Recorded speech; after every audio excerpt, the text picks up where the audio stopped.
My name is Khan on BBC Three Counties Radio, live this evening from Campbell Park in Milton Keynes, where we're here for the Eid Festival. It's the second and final day of this weekend celebrations that mark the end of Ramadan. There might be some people making their way home, but there are still plenty here. The fairground's still buzzing away in the background. You've got various people winning prizes and the merry-go-round going round and people on the bouncy castle, and the food sales still up. We'll be talking a little bit more to some of the cooks that have set up shop here.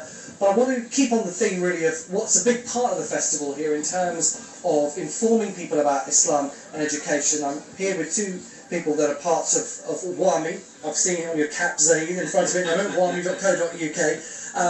Just tell us what you do. Okay, thank you for for coming on radio.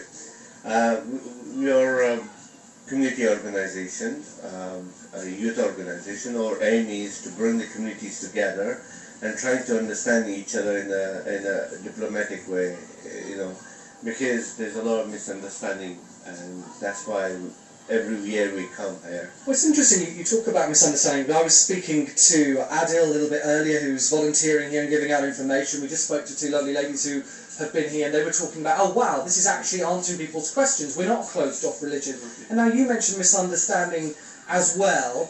Lots of misunderstanding about Islam. You say, where's that misunderstanding coming from? Okay, mostly people, they either read it from newspapers, either they don't ask questions from other communities. Like, I had a couple of people, they didn't know nothing about Ramadan or fasting or something like that. So we gave them literature, and they said, wow, that is really eye-opening for us, because we didn't know. We thought that you people fast whole, So you mentioned a really interesting point. We are exactly 58 minutes into this programme. I can see it on the clock in front of me. We'll get the travel news shortly. You mentioned that. It just struck me in my head. We've been talking about Ramadan and Eid. I have been come through for the past hour. There might be people out there who have no idea what I'm talking about. Okay. Just tell us what Eid means for you.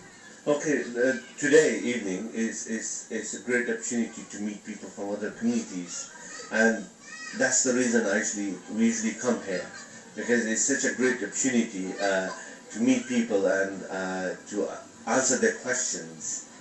But if people ask you what Eid is, obviously Ramadan is a month of fasting. Have they been unaware of what the significance of Eid is? Yes, we usually say Eid is like when the fasting finishes and people they celebrate the Eid.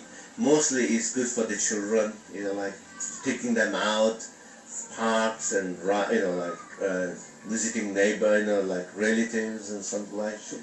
Well, Nasira is here as well. I'm going to speak to you shortly. Let's just very quickly grab your travel news. Travel news for beds, cards and bugs.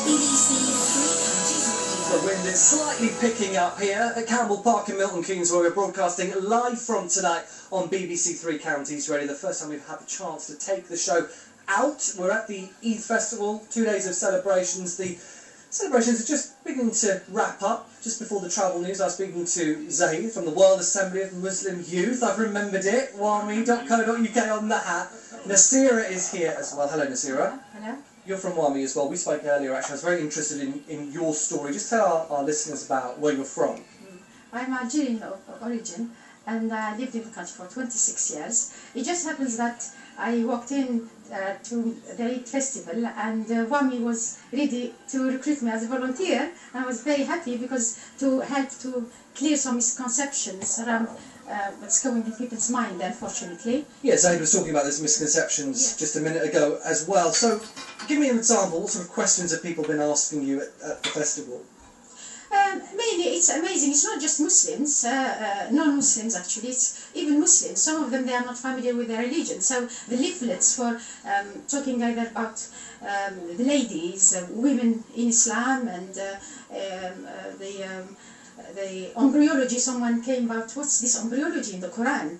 And I said, it's all described scientifically, word by word. You take verses and describe how an embryo is sort of in the womb of the mother, the whole stages. So it's just amazing that people who are Muslims who are not aware of what's in the Quran. Yeah, and you were also a big part of the display that's in the tent. We can't quite pick up the signal from them, which is why we're out here, but a lot of it was about science and Islam and sort of educating people about that. You mentioned women there as well just a moment ago. What are the main misconceptions, do you think, about Muslim women Unfortunately, like you said, people can't see me. I'm covered head to toe, and when they see a woman covered, they say, "Oh, she's oppressed." But I started wearing my scarf and headscarf when I was 16 because that's liberated me from my women desires to make me use my brain and to sort of take part in society. I went to university. I have a HND in electronics, so I don't think that's oppression.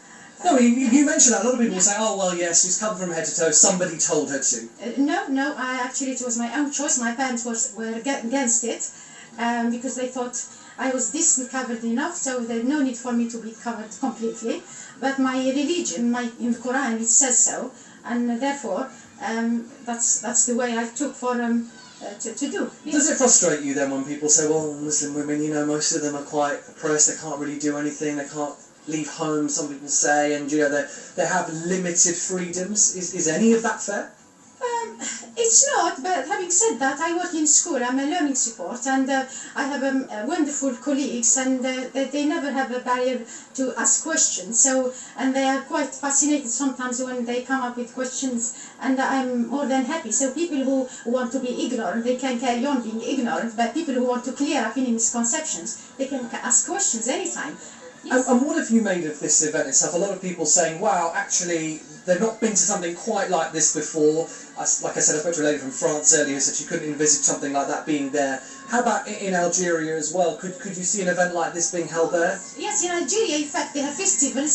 I met a young lady who's an artist in the same tent where we had our setup, and she said she goes to Algeria every year to Tilimsan, which is in the west of the country. A festival run to art and exhibitions for all over the world. And another gentleman, the Chinese gentleman, Haj Noor, who at the same time he said he visited all Algeria. So it's amazing how it's embraced the whole sort of cultures. And the lady, she's Iranian in origin and she lives in Netherlands, and the gentleman is Chinese. Because there's been a real multicultural feel to this as well. Have you been surprised by the amount of different people from different parts of the world that have come here to Milton Keynes?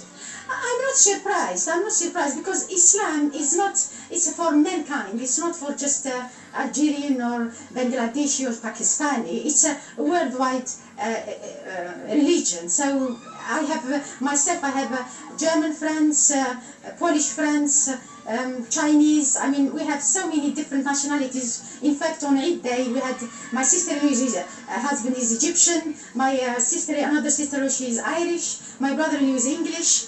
So just to give you an idea about the background, and my friend who's German, she came too. So it's wow, look at you with all the people that you know around the world. So I'm not surprised. Yeah. It's just a carry on of my festival at home. Fantastic. Nazira, thank you so much for your time, and to you, Zahid. Thank you so much.